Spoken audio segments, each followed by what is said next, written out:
我这个程度说可以。周老板，天花板说这个笑话，给自个儿磕一头。其实我那会儿，在就是讲萝卜那会儿啊，我其实还想笑，但是我觉得就是不该了。不该了，不该。道德不允许。我觉得不该了，这会儿赵露思你先忍忍吧。但是我那会儿还在想，就是如果哪天我在外面上厕所，突然出来有个阿姨说拉臭臭了，小姑娘长那么漂亮拉臭臭，我说这个我真受不了。有的时候真感觉自己被这个时代抛弃了。啊，现在的孩子跟我小的时候那个生活状态是完全不一样的。你像我小时候在东北要压岁钱，要跪下来磕头啊，就咣磕在那儿，大喊一声“过年好”，长辈才把红包给你。关键是你拿到红包以后啊，一定要露出那种职业乞丐一样的热情，一定要谢谢大爷，谢谢大娘，谢谢好人一生平安。但是现在的孩子完全不用啊，哪用得着啊？我有一次过年去我表姐家，我等着我外甥给我拜年哈，好给他红包，他就一直在他屋里玩手机，最后实在没有办法，是我主动拿着红包，舔着个脸，啊，走过去，外甥过年好。哎，但是我没磕头啊，我没磕头啊。我寻思人家要不主动提，我就不主动磕了，是吧？我说外甥过年好啊，这是老舅给你的那个。行，等你打完这一局啊。但是现在啊，比我更被时代淘汰抛弃的就是我爸啊。然后让我爸快乐这件事情啊，随着我长大，真是变得越来越困难啊。你看我小的时候，还是个婴儿的时候，我只要活着，他就很开心，啊，我拉在床上，他都不会骂我，反而一边给我换尿布啊，一边还逗我说：“谁拉臭臭了？啊，我看谁拉臭臭了，我看看，哎呦，你拉臭臭了啊，你拉大臭臭。”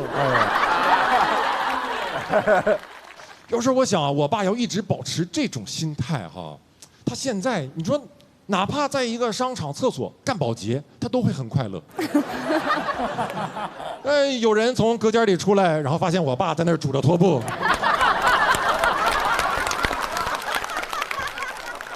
谁拉臭臭了？啊，我看看，谁拉臭臭？你拉臭臭了？哎，你拉大臭臭。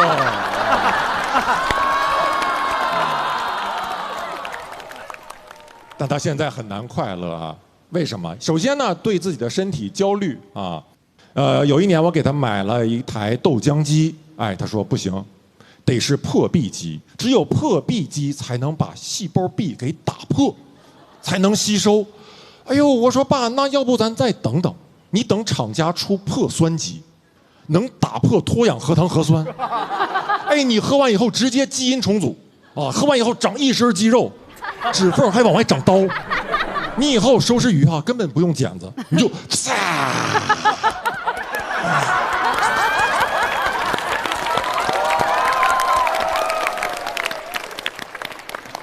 很难快乐啊！对自己的身体啊，天天疑神疑鬼，非常焦虑。有一次呢，就怀疑自己得了什么不治之症，去医院做检查。哎，当然了，最后发现啥事儿没有啊，所以大家放心啊，不要沉重啊。我当然也不要失望啊，不要失望啊！觉得那有啥可讲的？我要听有的那个啊。只不过他那天啊，从医院检查回来以后，他在回家的路上要等第二天结果才出来嘛。他本来想买一颗萝卜，腌点咸菜，但他转念又一想，哎呦，明天这个结果不一定什么样，这个萝卜我就先别买了。哎呦，他后来跟我讲这个事情啊，我感到又心酸又好笑。我说爸。你就觉得你这个病能来得这么急吗？啊，这也太急了！平时啥事都没有，然后你第二天到医院，大夫就跟你说：“老周啊，你这个病是晚期呀，非常非常晚啊。”我爸说：“那我家里还有颗萝卜，来不及了。”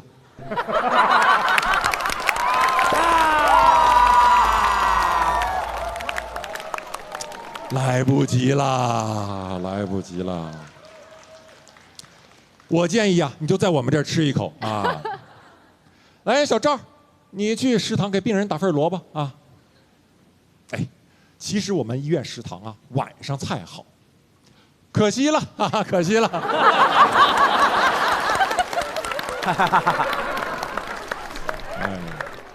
很难快乐啊！我不要孩子，啊，暂时没有孩子，他也不快乐，总是催我，有的时候给我发一些短视频啊，大意都是说人不要孩子，到老了会孤独，啊，我没有回他，我想让他知道，人有了孩子，啊。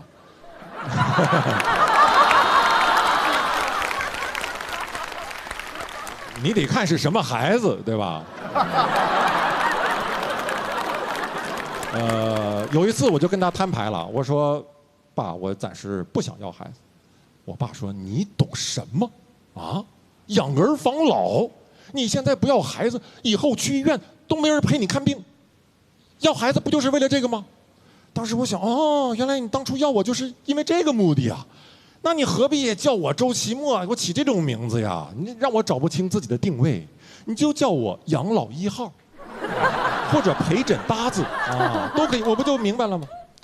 但说实话，有的时候我也没有那么确信。我有时候也想，万一我爸说的话有道理，万一有一天我等老了，自己一个人到医院跑前跑后跑不明白，突然崩溃，我懂什么？养儿防老，然后拿出手机，哎，外甥过年好，哎。外甥啊，老舅现在在医院看病，挂号都挂不明白。你看你要有空啊，能不能？行，等你打完这一局。好，谢谢大家，谢谢你们。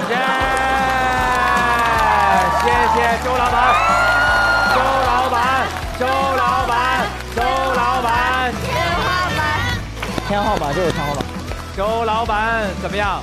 讲完这个放松好多吧？放松好多了，是不是要拉臭臭啊？那我先撤了。不是要去了吗？对，这爸爸就放心多了。来，张开露丝啊，那个特别可爱的爸爸，仰天大笑。对，其实我那会儿，在就是讲萝卜那会儿啊，我其实还想笑，但是我觉得就是不该了。不该了，道德不允许。我觉得不该了，这会儿赵露思你先忍忍吧。但是我那会儿还在想，就是如果哪天我在外面上厕所，突然出来有个阿姨说拉臭臭了。小姑娘长那么漂亮，拉臭臭。我说这个我真受不了。好嘞，那么呢，其实大家就说了，就是有没有说自个儿跟家里人就是相处模式什么样？因为我从小离开家比较早，所以然后从去年开始我有点觉醒了。就是去年，因为很长一段时间，我开始在想我的生活应该要怎么样生活，应该要怎么样舒适的生活。所以我们家现在就是以各自就家庭成员奶奶、爸爸妈妈大家都舒服的方式生活。就是在成都，我奶奶一个区，我爸住一个区，然后我住一个区，我妈一个区啊？不是，那奶奶80多了，人能不能有个自己的房？能不能？而且还是 loft。我爸妈能不能有个自己房？能。啊，我能不能在外租个房？能。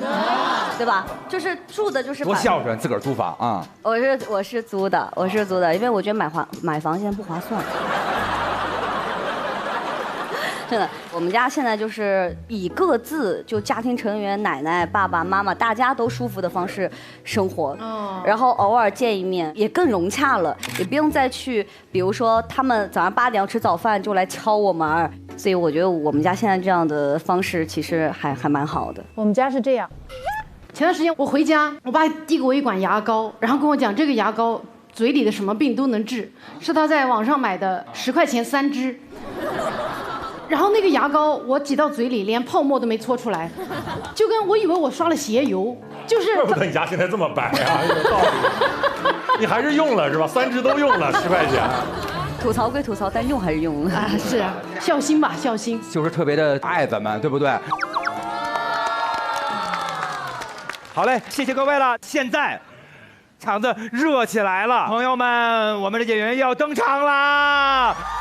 他就是我们的东北大秦，出发了，出发！能不能住外面就看你了，加油！接小鹿周奇墨，荣幸，没有几个演员接过小鹿周奇墨，连接小鹿周奇墨，荣幸。东北大秦来了，朋友们。非常棒，现场氛围很好，观众也很棒。老稳了，现在。对。好吧，你们好吗？哎，hello。接小鹿接周奇墨来讲，是一个非常艰难的位置。全中国谁能接小鹿，接周奇墨？广告能接。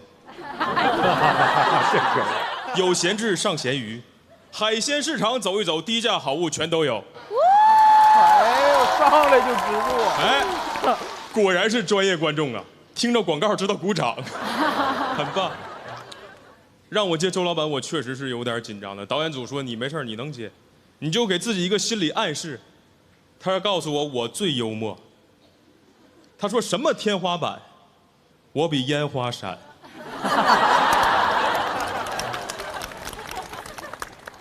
我自我介绍一下吧，我叫大齐，出生在东北的一个普通家庭。我妈妈是标准节俭的东北妈妈，小时候买件衣服还会糊弄我那种。她小时候给我买过那个阿迪达斯，本来人家是 ADIDAS， 我妈给我买件 ADIDAC， 阿迪达斯。我不知道，看别的小孩穿阿迪达斯，过去跟人犟，他说我穿假的，我说他穿假的。他说真的是阿迪达斯，我说你给我滚，真的是阿迪达斯。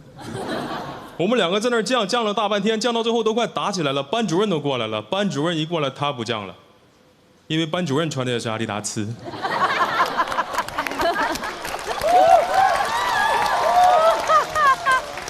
回家看电视才发现不对，电视上明星啊、代言人，人家穿的全是阿迪达斯。我就问我妈，我说妈，你是不是骗我了？明星穿阿迪达斯，你给我买阿迪达斯啊？我妈一句话给我干服了。我妈说东北人不分自私私。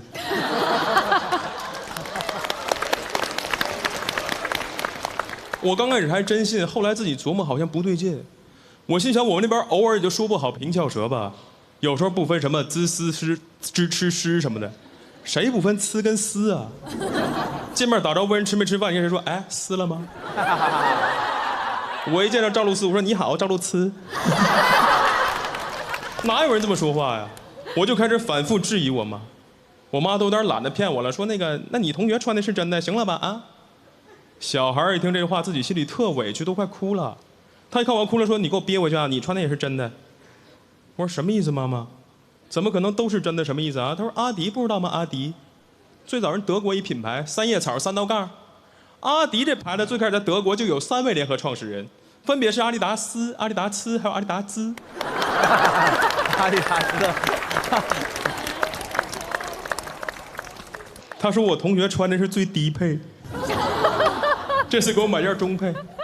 只要我好好学习，一定要我穿上一身阿迪达兹。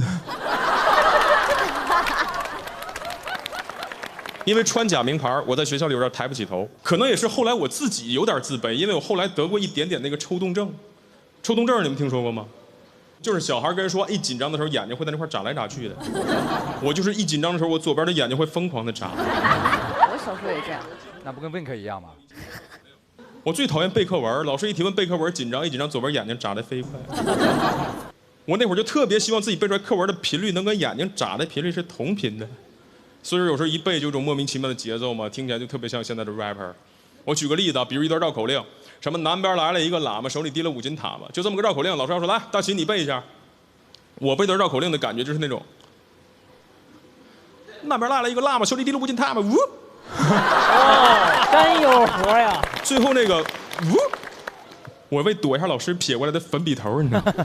他觉得我调皮，有时候一下打着你行啊，打不着你他不解气，他站那儿继续撇。我傻乎的往那儿一站，我，来回躲。那会儿自卑，偷偷把所有课文背特熟，不敢上去跟陌生人打交道都。直到有一次，我邻家一个小孩文具盒丢了，非得让我带他去买个文具盒，让我帮他跟老板讲讲价。我心想，我这眼神帮你讲价。到这儿憋了半天才敢开口，我说老板，买个文具盒，帮您家小朋友买个，老板能帮忙便宜一点？本来文具盒10块，老板卖他15，给我留了5块钱的销售提成。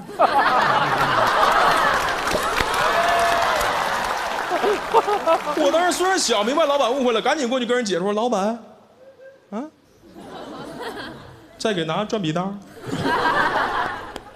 还买个橡皮的。那天我邻居那小孩回家的时候，书包里沉甸甸的，背一书包新文具。我回家的时候书包里也沉甸甸的。那老板最后送了我一板巧克力牛奶。我妈回家翻书包，翻出来一板牛奶，都懵了，说：“儿子，牛奶哪来的？”我说：“妈，挤出来的。”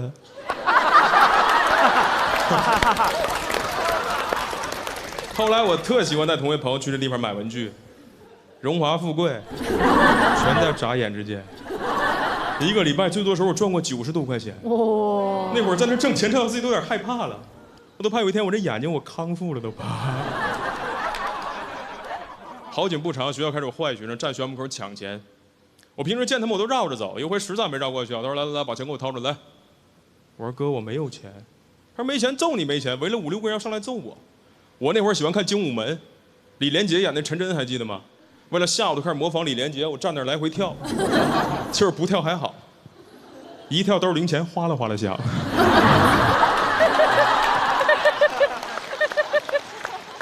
他说：“你把钱给我掏出来。”我当时有点太紧张，我胡言乱语，我说：“你信不信我杀了你？”我这一句话给他说懵了。他说：“你有刀啊？”我说：“没有。”他说：“你有枪啊？”我说：“没有。”他同伴都懵了，说：“那个你先别眨眼睛，你到底有没有啊？”我说：“真没有。”他说：“你啥也没有，你拿啥杀我呀？”我说：“眼神，幽默，多少能给人点力量。”这句话说完，那天是我头一回看有人把胳膊抡圆了，准备扇我嘴巴子。要打我之前特嚣张，站我面前，你不杀了我怎么没死啊？啊，你不弄死我怎么没死啊？最让我生气的，这孙子学我，他说：“你不杀了我怎么没死啊？”我当时看他学我真太生气了，我太紧张了，我开始背课文了。我说：“有的人活着，他已经死了，而有的人死了，他还活着。”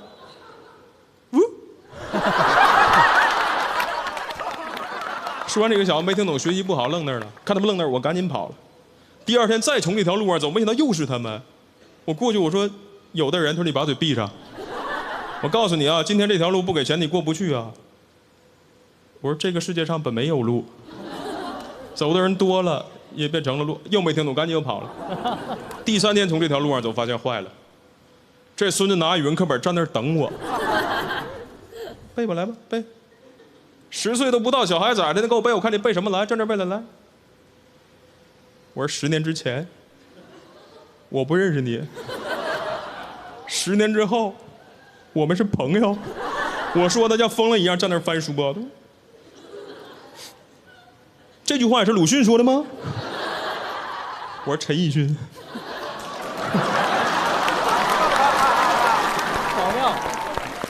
后来那天这点钱到底被抢走了。说实话，刚开始特别难过，我站那都快哭了，让这一个傻子一句话就给我说乐了。他说：“哎，咱哥几个就有钱了啊，一会儿上小卖店。”我一听上小卖店，这不要给我花回来了吗？讲到这儿了，谢谢大家，拜拜。大旗旗开得胜，谢谢。大旗叫个好，大旗，大旗，大旗，大旗，大旗，大旗，大旗，感谢。大旗是哪位老师推荐来的？我推荐。您推荐的啊？对，我们俩一起同台演出过。我的荣幸。哎呀，今天也是同台演出了。我就特别佩服大齐的一点就是，他讲东西能从一个很小的点一直讲下去。对，就是阿加斯这个事儿，可能放在我就是几句话就写完了，就想不出来更多角度了。但是他会写很长，真的是。这个是功夫，这个是功夫。谢谢。我特别喜欢东北的脱口秀演员，是因为他们的那个调调，就是他自己就是在场上的那种很随意、很松弛的那种感觉，所以爆一个梗的时候才会让人觉得哎反差特别大。对，他其实也没有给观众有一种期待吧，我马上爆梗了那种感觉，所以我觉得特别好。作为第一个来讲，已经非常好了，给他鼓励。厉害。对，谢谢。我在听你的这个脱口秀的时候，特别有那个共鸣，尤其那段节钱这事儿，我太有。确实有，不是我遇到过，但是我还是比较机智的逃跑了。那你还是你身体比较好，他们是不良少年，我是发育不良少年，我跑不了，每天都给他们那儿。我那个事儿，其实讲的时候有股心酸，但是有很多故事挺好玩的，